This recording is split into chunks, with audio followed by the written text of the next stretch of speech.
pire que hardcore. Je t'ai vu te taper la pire crampe que j'ai jamais vue. Ouais, j'arrive plus à manger.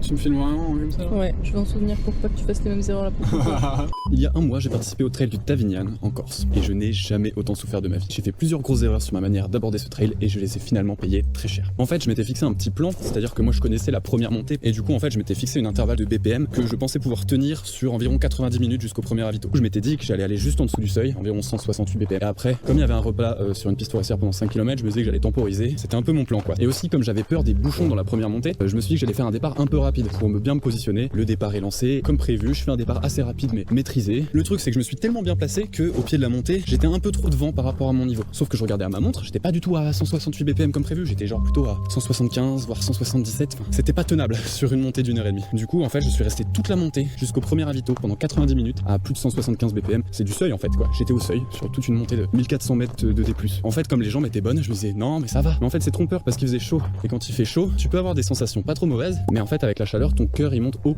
T'as beau avoir des bonnes sensations, bah à un moment t'es dans le rouge quoi. Et du coup j'arrive au premier ravito et je me sentais pas trop mal. Sauf qu'après le premier ravito, on arrive sur la piste forestière et là il y a 5 km de plat faux plat. Au milieu de la piste forestière, paf, je sens plus mes jambes, mais vraiment plus rien dans les jambes. Et là je fais oh merde. Du coup je me dis bon bah là j'ai pas le choix. C'est soit je temporise, soit je risque de pas du tout finir le trail en fait. Et je me fais doubler.